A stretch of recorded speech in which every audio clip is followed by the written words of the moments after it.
All right, episode 26 in 5, 4, 3, 2. Hey, everybody. Welcome back to the Noel Casler progress. All right, we're going to take it from here. Count me in. All right, episode 26 in 5, 4, 3, 2, 1. Hey, everybody. Welcome back to the Noel Casler podcast, episode 26. I'm back here with my main man, LLJK. Ladies love Jimmy Kennedy. How you doing today, Jimmy? I'm doing great, man. I think that's probably the best nickname I've gotten since Jimbo Slice, but I'll hold on to that one. Thanks, man. That's a new one for the rotation. Yeah, man. Ladies love Jimmy Kennedy. So here, man, we're gonna kick it off. It's tough times. It's really hot here. That's not the problem, but it's unbearably hot, after a hurricane passed through last week and we got about a foot of rain. So everything's just really hot and sticky, as humid as you could imagine, though I'm sure you can imagine it being in Indiana. And the world is on fire, figuratively and literally. And we're in tough times. This is not going to be, I'll try to make this episode a little light and humorous, but if you're hearing this now, you know that at least 11 American Marines have been killed in Kabul today. We're recording this on Thursday. Hopefully that number doesn't go up by the time you hear it, but it's awful, and unfortunately it's all part of the plan.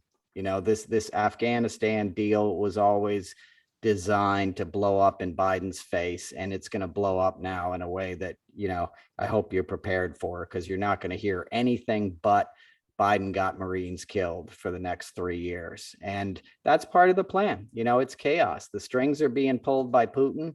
Trump has no qualms about this stuff. He had a bunch of sycophant, venal assholes in his administration, like Mike Pompeo, who didn't care, because they know that the further authoritarianism of our country only increases their odds of one day holding power. And all the guys around Trump had their eyes on the prize in terms of becoming president too. Nobody more than Mike Pompeo, right? Who had a fundraiser every single night. They called them Madison dinners, and he would have these big dinners at the State Department there in Foggy Bottom, and he would make like State Department employees hand out canopies and stuff on trays. He would make them be cater waiters, and he would make them do his dishes and, pick up his dry cleaning. And he used State Department funds. He used funds that exist for something just like the crisis we're now facing. There was an emergency fund for State Department Foreign Service officers, of which my grandfathers were both one. One was NSA and the other was even higher up. He was former OSS, CIA, though we don't talk about that stuff. It was called the Foreign Service, and he was Nixon's personal envoy to Vietnam and a bunch of things. But those funds are like to get families out in emergencies like this, just like what we're facing now. And Pompeo used them to pay for his dinners, like $65,000 worth, to invite his donors to the State Department for a party so he could raise money for his own presidential campaign someday. So my point in that is that there was nobody around who was going to say, hey, we can't do this. We can't hand the next guy a deal that's going to blow up in his face. And that's what happened. They wanted this chaos. They wanted it to get attacked because it was going to do so much damage, not just the physical, horrific damage of now these families don't have their kids coming home.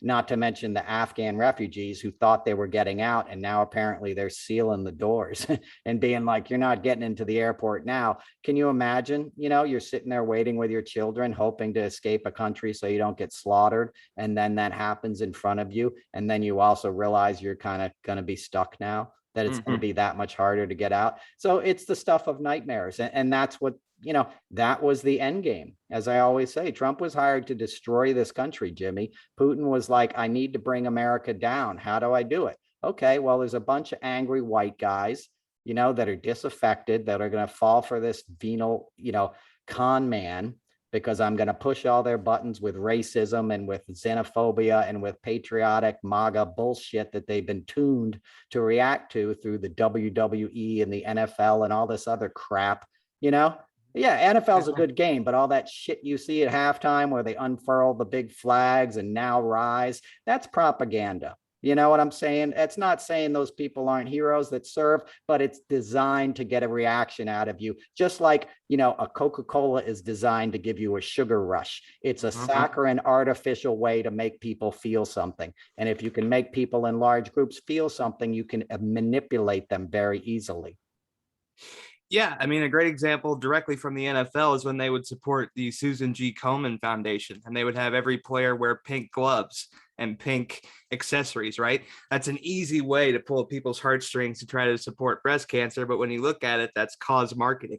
You know, it causes people to make donations that then get used for private flights and things of that nature. So the NFL is well aware of that sort of thing. But yeah, man, to talk about like the evacuation effort, I mean, as far as the good side is concerned, you know, Biden has evacuated as of today 95,000 people, you know, during a global pandemic. And really, the GOP has no room to talk when Eric Prince is charging $6,500 a seat to try to get these guys out, you know, people that he wants to try to move from point A to point B. And, you know, Trump had 4 American soldiers die in Niger, you know, and didn't say anything for 12 days and then called one of the widows a liar.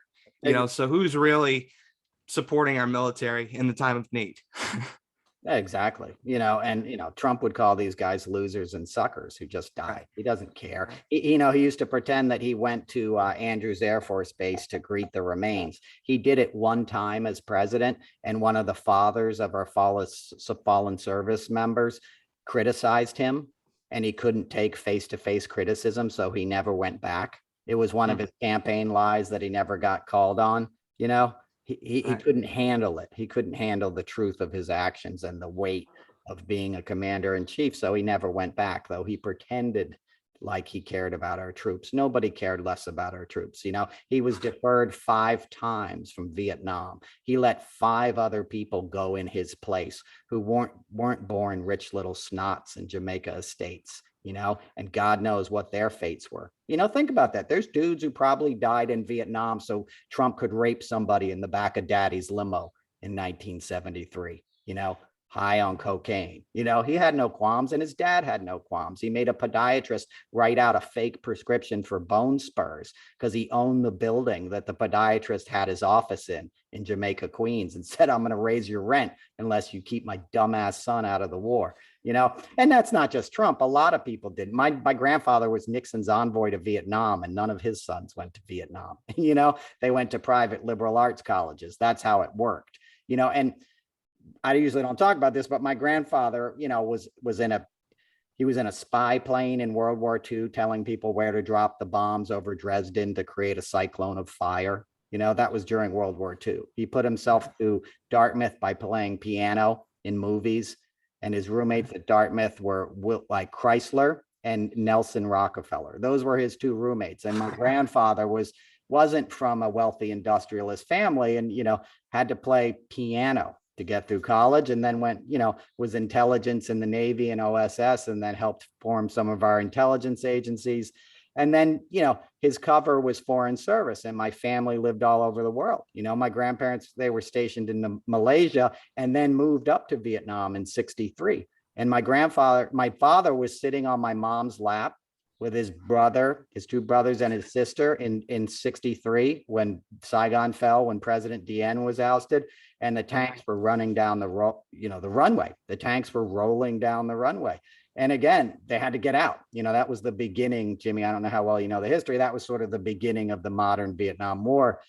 You know, so my point is, my family was in it, and my grandfather, who had done all this stuff, was in Panama. He was in Caracas with Nixon when the limo was attacked. If you ever saw that famous footage, my grandfather was in the back of that limo, and he had told Nixon, we can't go through the center of town. You know, we just supported like a junta, you know, a military regime.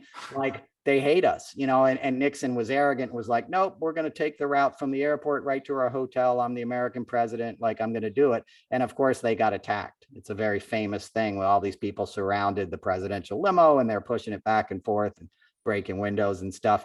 And my grandfather was like, you son of a bitch, I'm never going to see my kids again because of you. Right. And then at this point, Nixon was vice president. You know, this was under Eisenhower in 60 or whatever. So he was attached to Nixon for his whole career. By the end of the Vietnam War, Nixon would only listen to Kissinger, right? And Kissinger had started bombing Cambodia. You know, the same Henry Kissinger who had pulled out of a peace deal that was basically struck in Paris with the North and South Vietnamese. And Kissinger said, like, you can't do this. If the war ends peacefully, like, you won't get reelected, right? So Nixon made that political calculation, and Henry Kissinger is a war criminal, right? But he bombs Cambodia, and my grandfather finally says, like, enough is enough. You know, I've done crazy, fucked up stuff for this country my whole career, thinking it was the right thing to do, fighting the Cold War, you know, and now I see it's basically just a scam. You know, Nixon's only listening to this like corrupt Israeli guy who has his ear, right? So my grandfather moves my family to Western Ireland, just becomes an expatriate and leaves, and would only come back at Christmas time, and he would stay in DC with other foreign service. Somebody would give him his house, and we'd have these big Thanksgiving and Christmas dinners, you know. And this is a guy who had Westmoreland over for Thanksgiving dinner. You know, this is not a liberal hippie. This is your old school Cold Warrior kind of dude who even saw through the truth. I'm getting to a point here. So Kissinger yesterday criticizes Biden's withdrawal from Kabul, right? Sends out writes an article in the Atlantic, or sends out, I forget exactly how it is. Kissinger's sitting in his like Sutton Place apartment overlooking the East River. You know, that building is so fancy, it has its own restaurant in it, just for the people that are part of the co-op board. So he's an asshole and he's a war criminal, but he's also part of that ultra right military industrial complex that wants perpetual war because it pays for the oil companies. You know, the biggest consumer of oil is the military. They've used the most, they've put the most carbon monoxide into our atmosphere in this Afghan war. And we're sitting here in like blood curdling temperatures at the end of August. It's insanely hot. So it's all tied together is what I'm trying to say. So all these people that are coming out and criticizing it are part of the problem.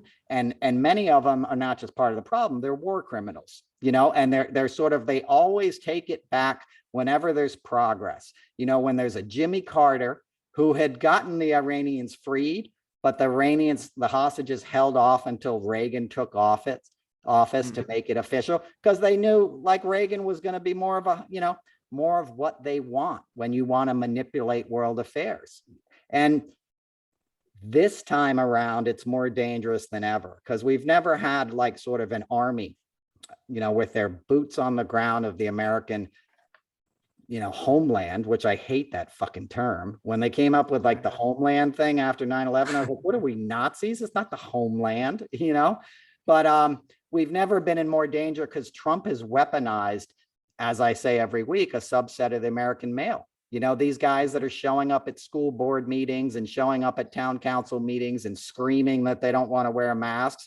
These are warriors in their own minds, right? But they're committing actual violence. That's an act of violence to disrupt a civic meeting. How many people are going to serve on school boards now knowing like Joe Lunchbox Redneck is going to come spit in your face every Tuesday night when you're supposed to meet on like, do we have the library fundraiser this May or not? And all of a sudden you got some whack job up there telling you that vaccines are part of a Nazi propaganda, organization to put your kids in concentration camps.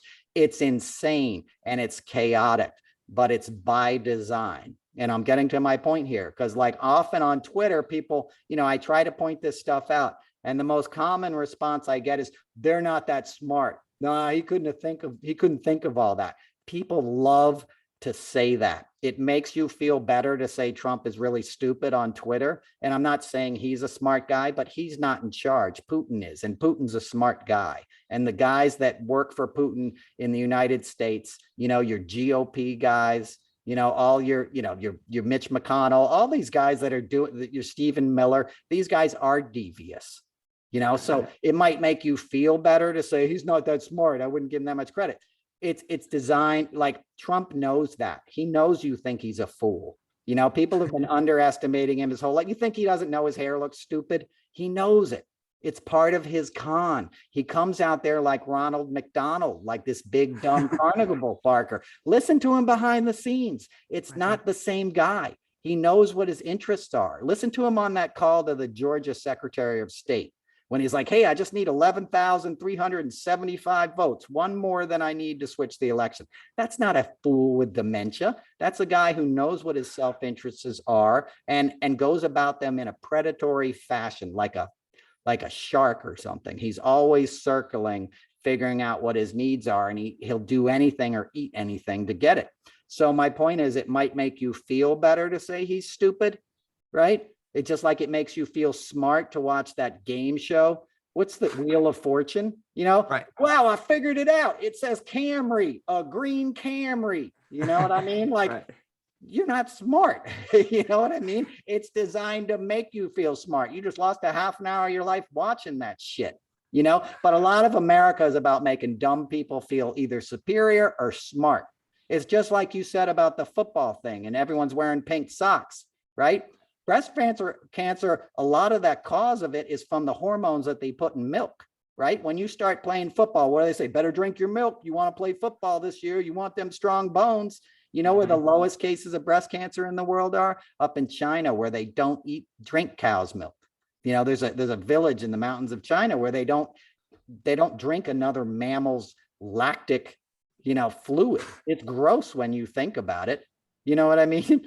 But like, yeah. It's just part of our culture. Oh, we drink milk. It's not good for you because centralized, feeding operations and factory farming like pump all kinds of steroids in these things because they're torturing the animals for their whole lives. You know how they get milk? Like they have to take the calf away from the mother as soon as it's born. So It continues to lactate. And then the calf just sits there scared and alone without any parenting. It's cruel. It's torture, but we don't want to think about that. We want to think about Dairy Queen. And we're going to go to Dairy Queen after the football game, get some ice cream. You're going to eat some ice cream at home. You're going to put about 12 cups of it on your cereal that's made out of sugar, and then if you make the NFL in 10 years, we'll put some pink socks on you and a little pink ribbon and we'll beat cancer. No, we're going to give you cancer and then we're going to make you feel like you're doing something about it while we hide the truth from you. Well, and maybe one day, like Herschel Walker, you'll end up on the Wheaties box, Oh, okay. But, another example of why Trump wants to take advantage of, folks and try to position himself well is Herschel Walker. He just registered to vote last week in Georgia and has lived in Texas since 2011. And he's a former football player. He fits the mold of the GOP, which is the entertainment wing of American politics. And he's the cartoon character football player that might actually get to appointed office because he's going to be branded correctly by that group of people. Yeah, and he lives in Texas. He doesn't even live in Georgia. I guess he played football in Georgia, but like he's I met the guy. He was on do you ever see the picture of the two of us? I haven't seen it, man. Yeah, no. There's a picture of us backstage. He was on Celebrity Apprentice. That's why Trump likes him, but yeah, he'll probably get the nomination. I don't think he'll beat one of the senators. I don't know if it's Ossoff or Warnock that he's planning on running against, but hopefully he won't get elected, but they'll buy it. They'll definitely buy it and they'll probably think they're woke for voting for him. Yeah. He put a gun to his wife's head once and said he'd blow her brains out. He's a damaged guy. He's not all there mentally. But hey, that's the GOP. You think Marjorie Taylor Greene is all there? So yeah, it's just all part of the same stuff. And that's why, it gets really discouraging, Jimmy. Like every day on Twitter, I try to point out what DeSantis is doing and Abbott and all these like accounts that only like, there's a lot of accounts that'll have like 5,000 followers and 5,000 that they're following. Everybody's got this hashtag, follow me back. I'm a resistor. And these people love to come after me and be like, don't criticize us, do something about it. Because I'm always like, hey, Texas, what gives? Why are you letting this happen? And people get very sensitive. It's not our fault. We didn't vote for him. We have voter suppression here. No shit you do. But you're living in the culture that allows this. You can do more about it than I can. I'm in New York. I don't have to tweet about Florida and Texas every day. I'm only doing it to catch the people that might not know the real deal of who these people are, because you keep sending them to Congress and you keep electing them as your governors. You sent Rick Scott to Congress after he was your governor, after he stole 1.7 billion from Medicare, which is socialism, right? Cut himself a $300 million stock option, you know, a $9 million severance package, and a $6 million payout, you know, in the way of $1 million bonus every year for 5 years, and then became your governor and destroyed your environment. You know, all that red tide and stuff you're seeing in Florida that made your waters uninhabitable all summer, you can lay that right at the feet of Rick Scott, you know, and then Governor DeSantis comes and, you know, carries it on, you know, and now he's got EMTs and firemen handing out Regeneron to patients in Florida in their homes. He just signed a law that will allow them to do that so he can get paid. So his buddy who owns a, you know, who invests in a company up in Tarrytown, up in here in Westchester, you know, where I live, can make money, you know, the company that makes it, Remdesivir or whatever, you know, like it's all a scam. It's all a big scam. And you try to point it out and join the dialogue. And then you just get lefties with their anonymous Twitter accounts being like, don't criticize us. We're trying, dang it. You know, they get really mad, and you got to stop getting mad. Do I take it personal? Yes. Because people will be like, why don't you do something about it? Well, I left my career. I broke an NDA. You know, I'm doing all this shit on Twitter every day. I'm not really selling you tickets. I have 2 shows coming up, Jimmy. You know, everything else is free. I'm not like, donate to my political action committee. If you like what I'm doing, Venmo me some money. Retweet this. I need 5,000 more followers in the next hour. Retweet me. I don't do any of that shit. It's a scam on both sides. Twitter exists for grifters on the left and the right. Don't kid yourself that it's anything other than that, you know, and why I'm on there is to try and point out some truths to people, and hopefully they can apply it in their own lives. And I'm not doing this because I think I'm some great sage and I have all this wisdom. It's just some things are obvious to me that I don't see people discussing. And I don't think people realize how much the mainstream media is, you know, it's 2 hands on the same body. You know what I'm saying? Like Michael Cohen became like a hero on the left. He's a con man. He was a con man who you never would have heard of again if Trump gave him a job in DC. But Trump blew him off and he got pissed, and then he got in trouble because he lied to the Senate Intelligence Committee and said Trump didn't have any interactions, you know, in Moscow trying to build a hotel in 2016, when in fact he did, right? And then he lied about paying off a porn star and tried to hide the funds, you know, like used campaign funds, and went to jail for it. And when he was going to jail, he said, what play do I have left? Well, you can get a book deal, you know, Macmillan and Sons or whoever will give you a book deal. And then all these talk shows will book you because they're owned by the same parent company, and it's only going to make more money. All this stuff happens on 6th Avenue in a very little area, Jimmy. Fox News is right across the street from Rockefeller Center, man. It's all happening, you know, and that's where all the publishing companies are too. McGraw-Hill's right across the street. It's all the same thing, and people will fall for it. You know, they'll be like, why does he deny Trump's on drugs? Because he still lives in Trump Park Avenue. Do you know what I'm saying? If I still lived in one of his buildings and ran into Matthew Calamari in the elevator, I wouldn't be talking about the fact that Trump also ran a huge cocaine dealing operation out of Trump Tower and all of Trump's casinos in the 80s. You know what I mean? They're mobsters, and he owns taxi medallions. You're not going to be like, yeah, I knew about all this stuff. You're going to be like, I got the 3 things I'm allowed to talk about, you know?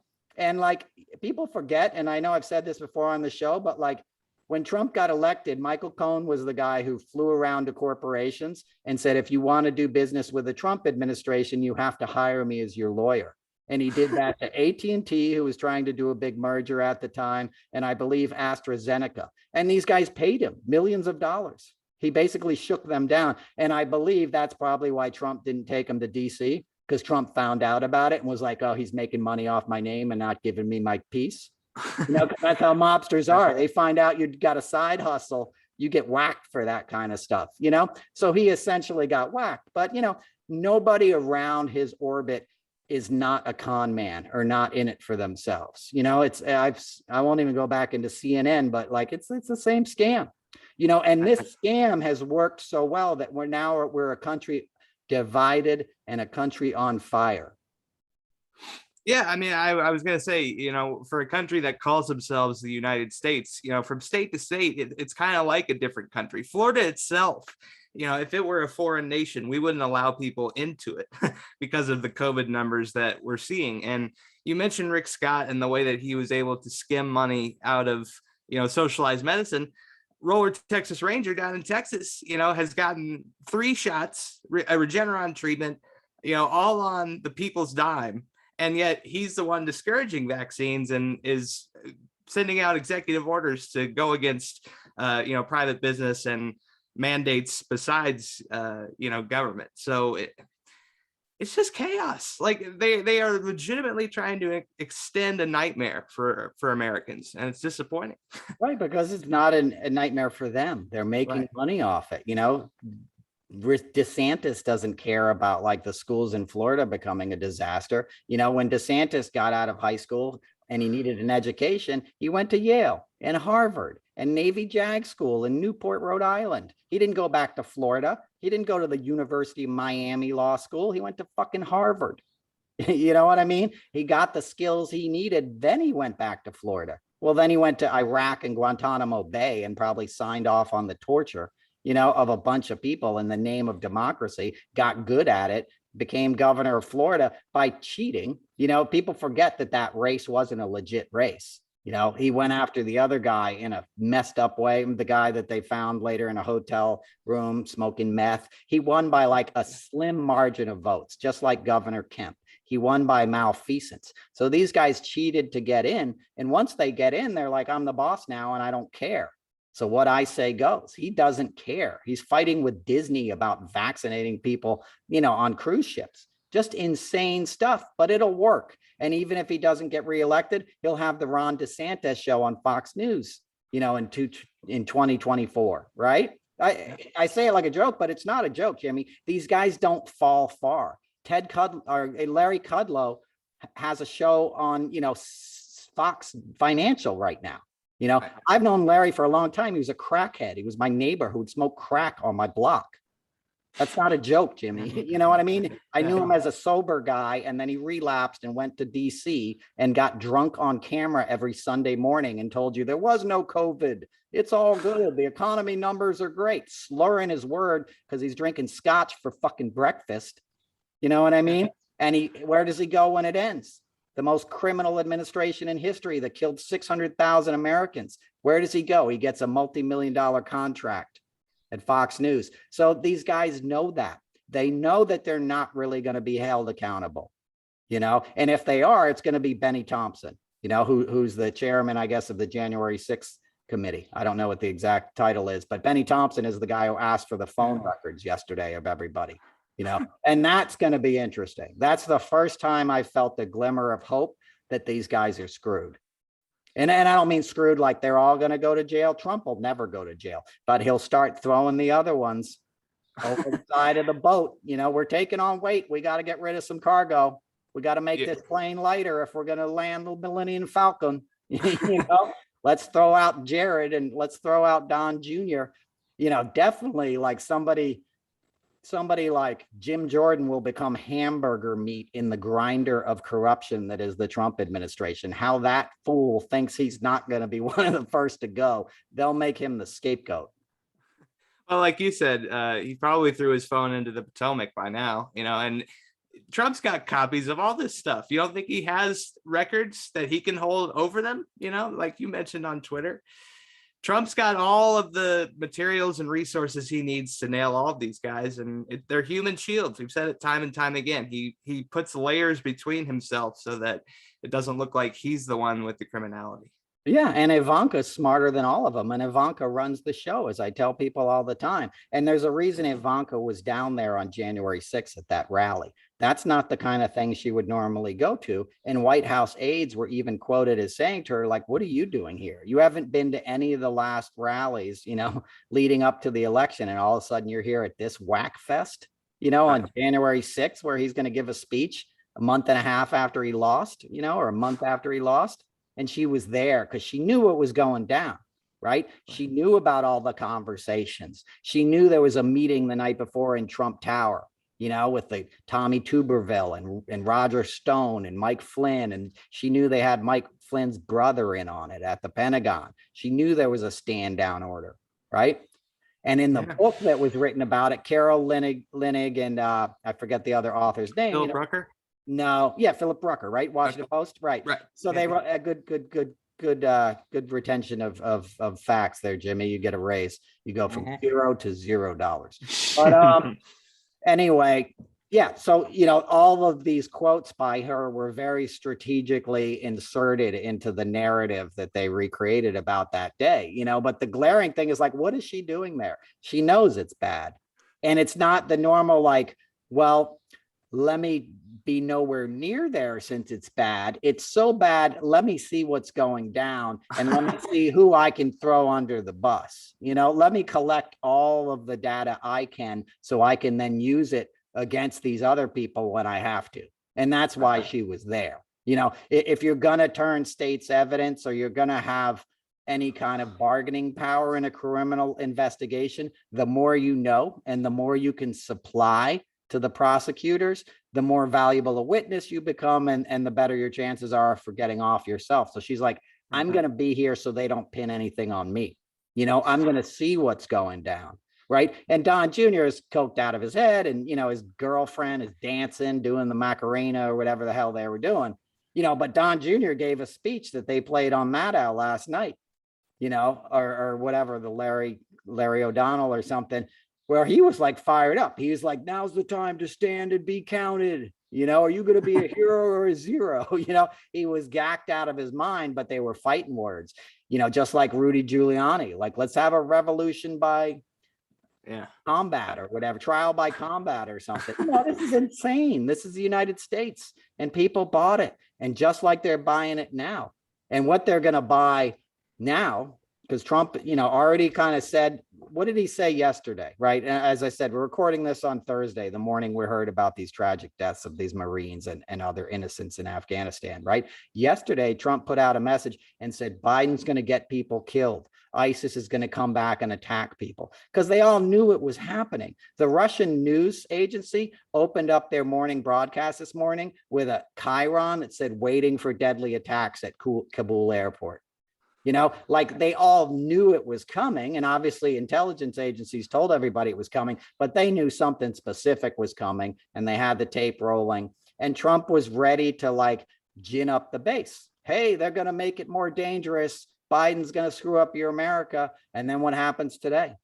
Right? 11 Marines get killed. Hopefully it's only 11 by the time you hear this, but that will now be, Biden got 11. I'd kill him myself, that son of a bitch. Because that's how angry we are. There's no more, he's my commander in chief, I'm going to do what he says. The other side wants to kill us too. You have Americans that want to kill other Americans, right? That's what spitting in somebody's face is when they're not wearing a mask and you think it's cute. A 50-year-old man punched a girl at a Florida high school yesterday because she was wearing a mask. Do you know what I'm saying? These guys are violent. What do you see in these things every day that we see these videos of these white frat bros that are 40 now? The same guys you saw at Woodstock 99 are now 44, and they still dress like Fred Durst, but now they show up at a school board meeting and they're like, me and a bunch of other guys just like me are ready to kick some goddamn ass. And I'm not a bad person, but I'll do it. I'll blow up a Walmart. See if I won't. Like, what? You're a terrorist. That's terrorism. You should be like, how do I help my fellow Americans? But they're not. They're weaponized against their own countrymen. And the last time that happened, we had a pretty bloody war on our hands. It was about the middle of the, 1863 or whenever the Civil War started. Like, it tore us apart, and we're torn apart again. Only the Civil War this time is, I'm not wearing a mask. I'm going to Sturgis. I ain't afraid of no Delta. Right. And now it's up 300-something% in South Dakota. And God knows how many people spread it when they went back to Meth Lab, Oregon after their little bike vacation, and gave it to their coworkers at the welding shop. Yeah. Well, and I forget the governor's name, but at least she's allowing private businesses to kind of mandate vaccines. That shows you how crazy DeSantis is. He doesn't even want private businesses to say you should get vaccinated, and it's a crazy parallel because I was about 7 years old when 9/11 happened. So I've grown up through the 20 years of being in Afghanistan. The only terror that the war on terror created was for us, for the people that were back in the United States. Because look where we are. Not 1 inch of progress toward a democratic Afghanistan. We ended up handing it over to the Taliban because of Trump. And now we're in shambles. Imagine if we took the $2 trillion that was invested in war and killing people and instead put it in our education. Maybe then Donald Trump doesn't get elected, but that shows you where our priorities have been.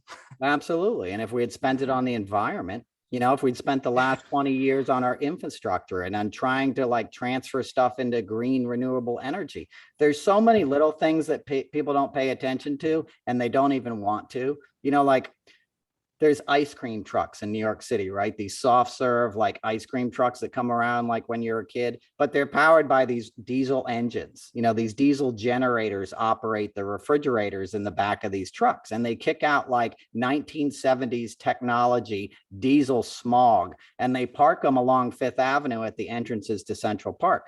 I live right by 90th and Fifth. And they're there every day. And you can't, like, I ride my bike by and like I smell a cloud of noxious fumes, right? For one guy, to be selling some artificial flavored ice cream to a bunch of kids, he's poisoning everybody around him. And nobody thinks about those little things, right? You think, well, but somebody owns 100 of those things, right? And I've talked to the guys who drive them. They're like, yeah, it's my owners. I told them to upgrade. They never will, right? You think of all the fishing trawlers off our coasts every day that are running old diesel engines. Think about it every time you see a tractor trailer going down the highway and it's kicking out that black soot and stuff for 10 miles. That stuff's illegal in Europe. You can't do that everywhere. In what you would consider like progressive, modern first world nations. You ain't doing that in Denmark. You ain't doing that in England. They're way past that. They stopped doing that dumb shit 20 years ago, right? But we still do it. And you don't even have the leadership that's saying, hey, I'm going after that industry. Because people are like, well, maybe there's 20 votes in Astoria of guys who, drive ice cream trucks that I could get in the next city council election or something. So nobody wants to be the guy to say we need a top to bottom review of everything we're doing if we're going to save this planet. Right? Even those cotton bags that came out today, those cotton bags that people use at the grocery store to pay off the carbon dividend that it takes to produce those things, you have to basically use it like 50,000 times, which takes about 23 years. There's all these little things that we're doing that we think are helping, and they're not. You need somebody to say, this is your war. Your war isn't against Afghanistan and terrorism and the Middle East and a bunch of countries that we divided up in the first place to get their oil rights. You need a war against ignorance, a war against industries that are killing this planet faster than we can keep up. That's where you spend your capital, right? But the people that don't want you to do that have a better team than we have, Jimmy. They do. We don't have the team to fight this because we don't see what who the real enemy is and how they operate. And that's why I get so mad when people are like, why don't you help instead of forget your feelings. I am doing what I think helps. I'm trying to spread the word on this stuff. I live in New York. I don't have to be talking about Texas every day. I don't have to tweet about Florida. I'm not going back to Florida. You could only pay me to go to Florida in the first place. I would only go there on tour with bands, and it would be okay if it was like the spring, and after 3 or 4 days, I'm like, let's get the hell out of this place. Now you couldn't pay me enough to go there. Joe Rogan's playing there tonight. And, and Saturday night, he's playing a show in Orlando, in a convention center. What kind of spreader event you think that's going to be? Joe Rogan doesn't have enough money. He needs all the fucking tattoo bros and, Daytona Beach to come out and laugh at him for an hour and then take Delta and spread it back to everybody else. Come on, dude. You know what I mean? Well, and thankfully, Mike Pence is no longer serving as our VP, but you're right, man. We don't have the team that we need. Mike Pence walked into the Mayo Clinic as the only guy without a mask on, at the beginning of this pandemic. Just from the optics, as his PR guy, I would say, Mike, you're the leader of the task force. Maybe just for the optics, you should wear the mask. But no, You know, we've built the GOP into these superheroes, but they're human beings, and so are you. Like, you can't go out during a global pandemic and not expect to get sick, and then want a nurse or these first responders to want to take care of you. Like, there's certain rules to society, and people are stepping outside of those rules, and it's breaking down. Well, I yeah, mean, it's you know, like, there's no hyperbole there. There are certain parts of this country that are shutting down because of selfishness.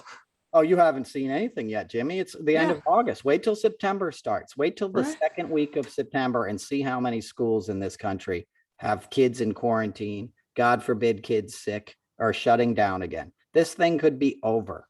Instead, we had a little gray area. And it's what I feared in the first time. I said, Trump's going to act like this thing is over a year ago at the beginning of the summer. And then you're going to have this gray zone where some people think they don't have to wear masks, you know, and that translated into I don't have to get vaccinated. And now you have whole states you couldn't trust.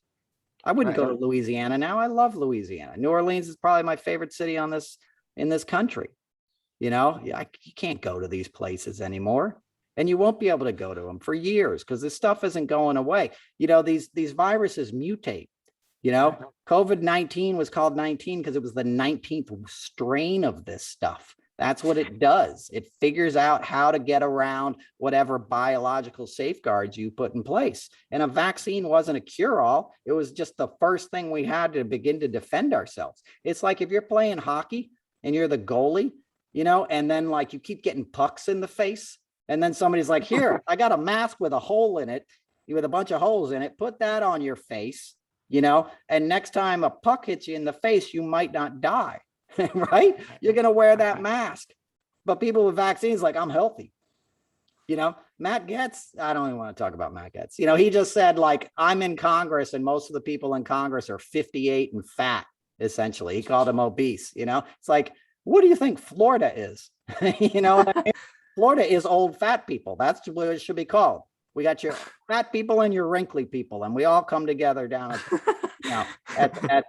you know, at the bridge tournament, you know, and like it's ridiculous. You know, Florida is old New Yorkers. That's what Florida is. And then all the rednecks that started coming there because they were like, hey, I don't want to pay taxes anymore. Let me go to Florida and build houses for all these rich people that are retiring there, you know, and those kind of people became the ones that gave the power to somebody like DeSantis, because too many people looked the other way and said, it's not really my fight. And I can't talk about this because I play golf with a bunch of guys that are MAGA guys and I don't want to offend them. You know, part of like why we got in this situation, because nobody wanted to say anything. Yeah, I went to high school with that guy. He likes Trump, but you know, he comes and works on my boiler, fixes my heating units. I don't want it to be awkward, you know, this time he comes to work on the house. So you keep your mouth shut. And now we're here because those guys were poisoned and turned into these like monsters. And now they're just like anti-vax. You know, that's Russia did that. That's what Facebook was. Facebook was like, let's all get together. Right. So then you were like, hey, I haven't talked to that person in 20 years. Hey, look, it's my old gym teacher. Now we're friends on Facebook. Isn't that cool? I hadn't thought of that guy in 15 years. Now we're friends. And then 5 years into it, after, you know, Russia's pumping disinformation at the ones that they know are susceptible to it because they have algorithms. So they're like, oh, who's got Ted Nugent as one of their favorite bands and a Screaming Eagle meme on their thing? I'm going to give them anti-vax stuff. And it worked. And then that same old gym teacher that you're friends with, you're like, holy shit, this guy's crazy. And now he's a Trump guy. You know, now Trump comes along, takes those Russian talking points and this population that's already been primed by Putin and this disinformation, right? And then the guy who owns Trump says, you're going to be president now. And these are the buttons you're going to push. And Jared's going to tell us just where we need to switch a few minds, enough to switch, you know, the electoral college in your favor. And we've already set up Hillary to be the greatest villain of all time. And all the GOP guys that we bought have been playing along. So we got Benghazi, we got butthurt emails, we got all this stuff ready to go. We just need you to go in there and, you know, fire them up at a rally. And it worked. And it worked. And now it's so deeply, it's like a fish hook. You know, the fish has been swimming on the line for 3 hours and that thing is all the way through his cheek at this point. Right. you ain't taking it back out. You're just going to cut the line at some point. Yeah, man. I mean, I think it's as far as the vaccine is concerned, the coronavirus, the coronavirus isn't the iPhone. All right. We don't need a new version of it every year. And the only defense that we have against it, like you said, is the vaccine. But what kills me is the vaccine is free. Like it doesn't cost a thing, but you have these guys that support Trump. They're so damaged internally that they're more willing to take a horse dewormer because they don't want to be wrong. Like it's like I said, it's disruptive to American society, and it shows how poorly as Americans we're able to disseminate information and be able to distinguish what is bullshit and what is genuine. Like you should trust Dr. Fauci. He's smarter than most doctors in the world. Okay. There is nobody smarter than Dr. Fauci. So let's trust the medical experts and not the Facebook page that you saw from your grandma that was sent by a message, Right. But that's, I had dudes that I knew, in New York that right away were going after Fauci.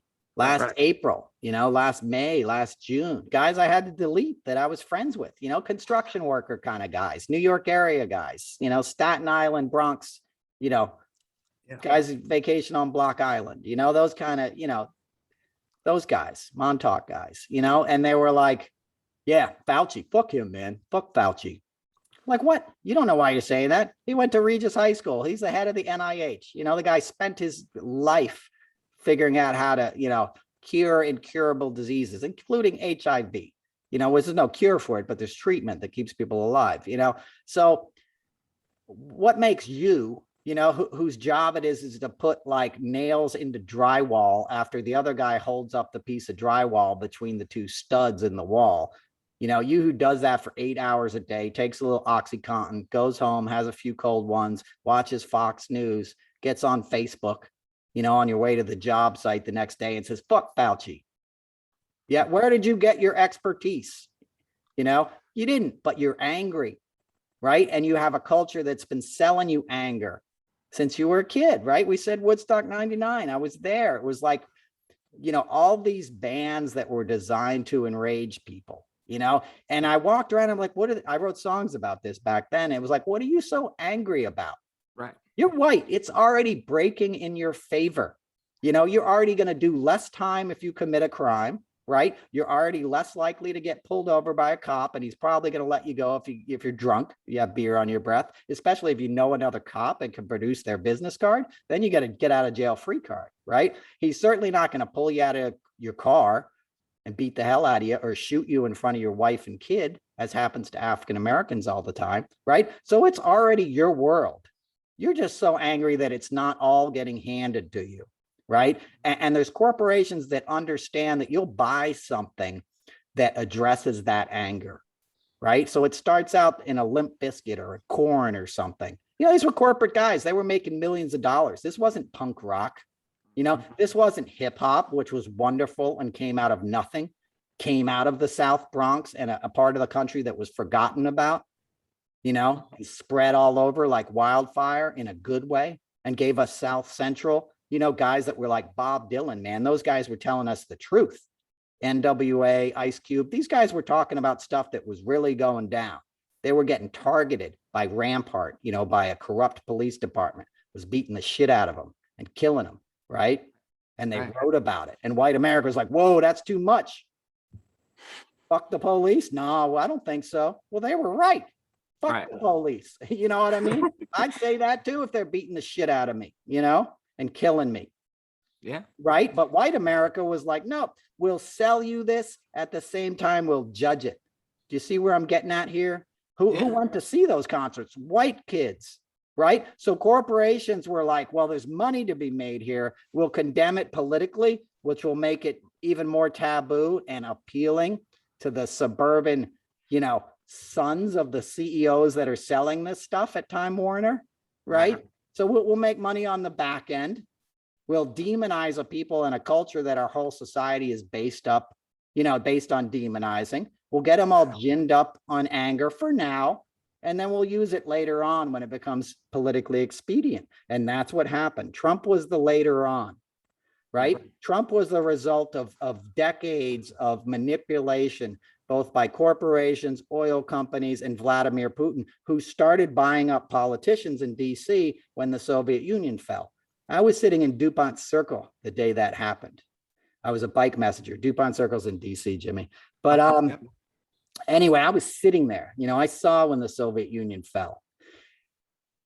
After that happened, all the money was consolidated with the oligarchs, right? The people that just owned the company had it all. The richest people in the world are these Russian tycoons. I've been to, you know, Monaco, and you, Jimmy, you would not believe it. You wouldn't believe, you know, a guy in New York bought a $62 million something penthouse. It may even have been more money at 5 Central Park West for his daughter to use when she visited New York. She wasn't even going to college in New York. She's like going to college somewhere in the Northeast, right? But not New York City, you know. Wow. And would use that in case she went to New York for the weekend. It was the largest real estate transaction in New York City history at that point. It might have been $80 million. I think it was 68.2 million or something ridiculous. But an oligarch, you know, who had all this money. He was also trying to hide some of the money from his wife. He was going through a divorce.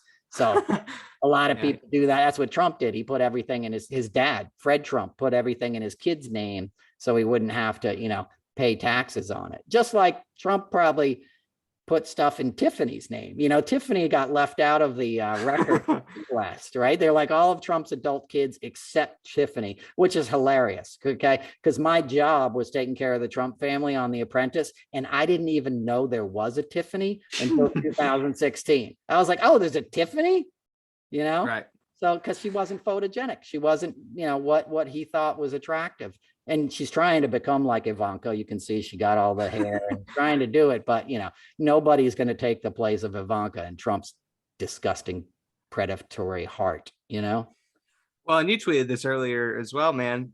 Wasn't it Trump all 2016 trying, you know, Russia, if you're listening, and try to get the 30,000 emails from Hillary. But now we're trying to get his phone records from January 6th. You know, how the tables have turned when it comes to trying to get, you know, incriminating information. And now that it's against Trump, they're very resistant. You know, that should tell you a lot too. Yeah, man. I mean, it's such a shit show, and it's so corrupt at this point that if you don't see it, I can't help you. I really can't. You know, right. You're part of Putin's army at that point. Yeah, well, and that's going to be a hard fight, you know, and it was also Trump that got the DOJ to subpoena the phone records, you know, to spy on reporters' phones. You know, Trump got all the phone records from reporters he didn't like writing about him, right? So like, and as I've told this story before, Trump was all about getting compromise. You know, when he gave an apartment to the head of the Teamsters so Trump Tower could be built, he gave an apartment to the mistress of the guy who was in charge of the Teamsters. The Teamsters drive the concrete. There was a concrete strike that summer, 1982 in New York City. It held up construction. If you buy a bunch of concrete, it can't just sit there. It dries. It's concrete, right? So Trump's like, I need this to happen. And they had him, you know, they had him by the balls. So he had to give a penthouse, a couple penthouses. And that's a loose term because like he called the last 4 floors penthouses, you know, but like he gave a multi-unit apartment to the Teamster's girlfriend who had no visible means of income at the time. And all of a sudden she gets a, you know, $10 million condo or whatever in Trump Tower. It wasn't $10 million, but whatever, it was a lot of money. And when she moves in, she gets a knock at the door one day, and it's a couple of Trump guys, and they're like, hey, we're here to put the phone system in, right? And she's like, what? And they're like, we're here to wire your apartment for phones. You want phones, right? So she goes, well, just wait here a minute, you know, and she goes and calls her boyfriend, who's, you know, works for Fat Tony Salerno, you know, works for mobsters, right? That built the building, and says, hey, Trump guys are here. They want to put phone lines in the apartment. What should I tell them? And the guy's like, tell them no, get the hell out of there. AT&T is going to put the phones in, you know, Ma Bell. But that was Trump. You know, he's always playing both sides of the deal. He was trying to spy on his mob connections, right? Because they know he's a snake, and he's a snake. So my point in that is all these guys with these phone records are going to be in trouble because Trump's got it all. Anything you said to him, Tommy Tuberville, I guarantee you there's an audio recording of. Anybody who went to Trump's private suite and Trump's hotel, and thought you were getting away with all the stuff you did, there's records and cameras of it. And as I said earlier, that's what Matt Gaetz's scam was all about, how he was showing people the pictures of the underage girls on his cell phone on the floor of Congress. And he was like, hey, check this out. Look what I hooked up with last night. He was looking for guys that were going to go, damn, that's hot, man. I want some of that. And then he'd be like, well, I can hook you up, dude. You know, meet me at Trump's hotel on Friday. Let's have some steaks and some shrimp cocktail, you know, and then because that's what Trump would do. He would find out somebody he wanted to do business with. This isn't a joke. I'm telling you, Jimmy. He'd invite him to the office and he'd be like, what do you like? Asian girls? You like blondes? I got them all upstairs. It's on me. Go up there and have your fill. And he would record this. And sometimes he would do it to guys that he wanted to sleep with their wives. So he did this to one dude and then he invited the dude's wife the next day and played her the tape, thinking that the wife would then sleep with him out of revenge. That's a true story, Jimmy. That's how twisted this guy is, you know? So, you know, and that was 30 years ago. So imagine now what he was doing as president of the United States with all those capabilities and technology. Do you know what I'm saying? When Jared Kushner could go to the DNC or, you know, RNC, whatever the NSC, National Security Council, and say, hey, can you send a guy in there to wire up these hotel rooms? We just want to keep an eye on these, you know, because all of the business associates, you know, the foreign entities that did business with Trump would have to rent a room in Trump's hotel.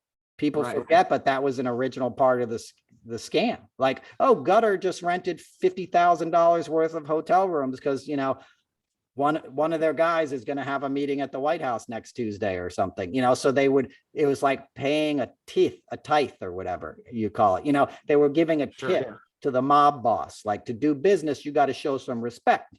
You put a little clams in Fat Tony's hand, you know? So my point is Trump benefits from that financially, right? But it was also to make sure those guys would stay in these rooms that they could then bug. You know, and these guys know the rooms are bugged. It's not like these are Pollyanna-ish. Dude, you know, at this point, everybody knows who Trump is, who's honest about it. You know, he was a criminal. He was a mobster who became president of the United States, plain and simple, faced no consequences, you know, killed over 600,000 people, left a booby-trapped diplomatic nightmare, you know, for the guy who's coming next. And we're paying the price for that now. And we're only beginning to see the propaganda that's going to be thrown at these people. You're not going to hear about anything on Fox News for the next 3 years but these Marines that were killed today. I promise you that. Well, and it plays right into Rupert Murdoch, you know, an Australian who hates America that wants to try to use anything he can to leverage it against Biden. And, you know, Noel, I'm sure you've seen it. Remember the Titans, one of my favorite movies from Disney. I watched it again. And the images were projected like in 1960, you know, when the schools were being integrated and the civil rights movement was going on.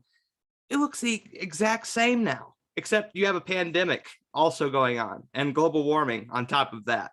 You know, like, it's really disappointing that when my dad was 10 or 11 years old, there really hasn't been too much progress when it comes to civil rights and just being a decent human being, you know? Well, yeah, there's not only not been progress, it's more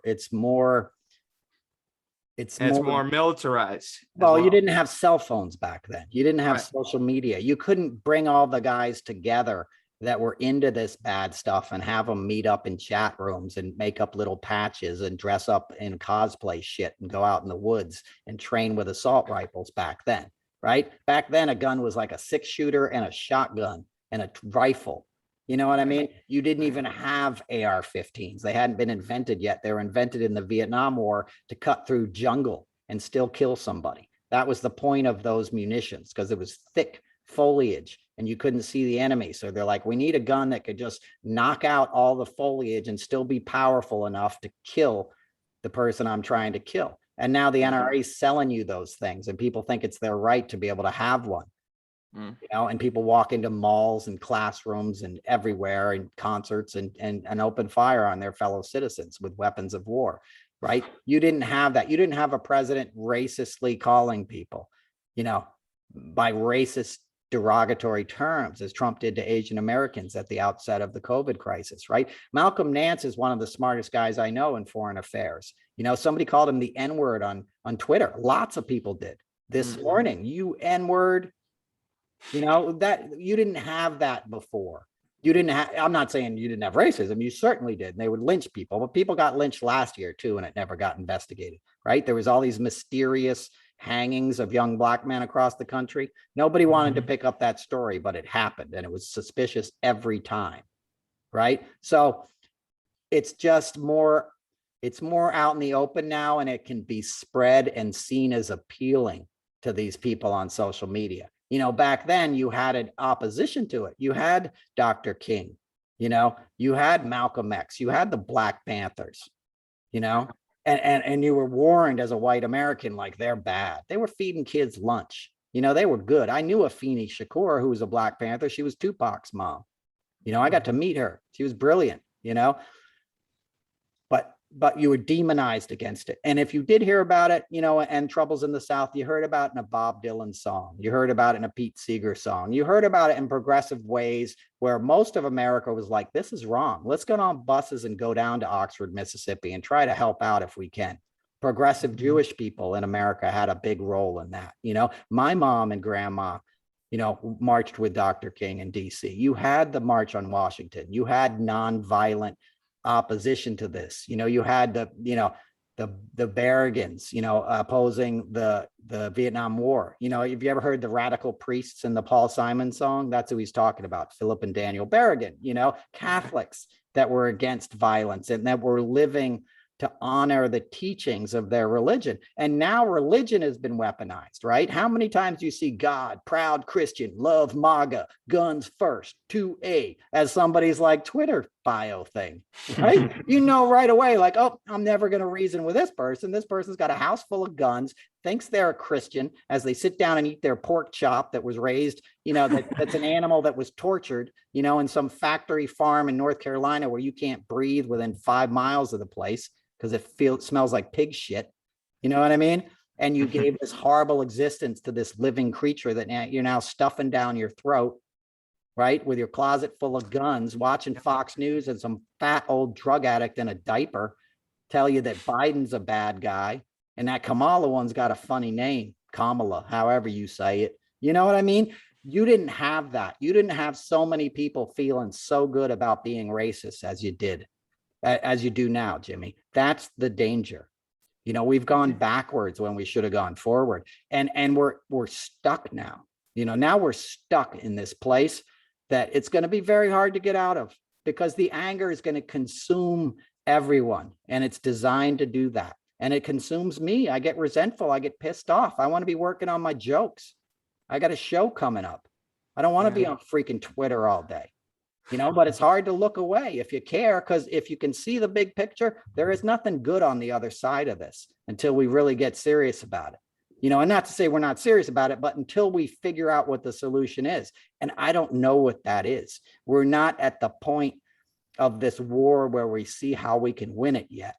You know, we just got to recognize the battles for what they are and get the best, you know, people we can together to fight them. And I mean that metaphorically. Because you're only going to beat this with peace, with nonviolent stuff.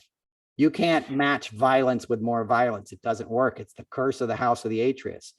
It only gets more violence. Violence begets violence. So you have to educate and raise the frequencies of many Americans. You have to somehow get them out of this. You know, and I'm the first wave of this stuff. Like, I'm just a comedian, so I'm just talking in coarse language, saying what you might be thinking as concisely as I can say it, to wake up a few people, to let those people I went to high school with know that are racist now, that it's not okay with me. It's not okay that you voted for Trump. You screwed up this country in a way that my kids, if I ever have them, are going to be paying for. And you're continuing to feed nonsense to your children and the people around you because you still think it's Biden's fault and not Trump's. You know what I mean? You've been poisoned. It's contempt without investigation. That's what they were selling people. And you can finish and plug something, and then we're going to get out of here in a minute. Let me just say, one ongoing battle that we're facing is COVID. As somebody that dealt with a father who had esophagus cancer and needed an ICU bed, I implore people to get vaccinated. You know, we have people that aren't dealing with COVID, that have a medical emergency, that have something happen to them where they need medical services to be there. Think about other people. For God's sake, get vaccinated. It's available. Get a ride from somebody.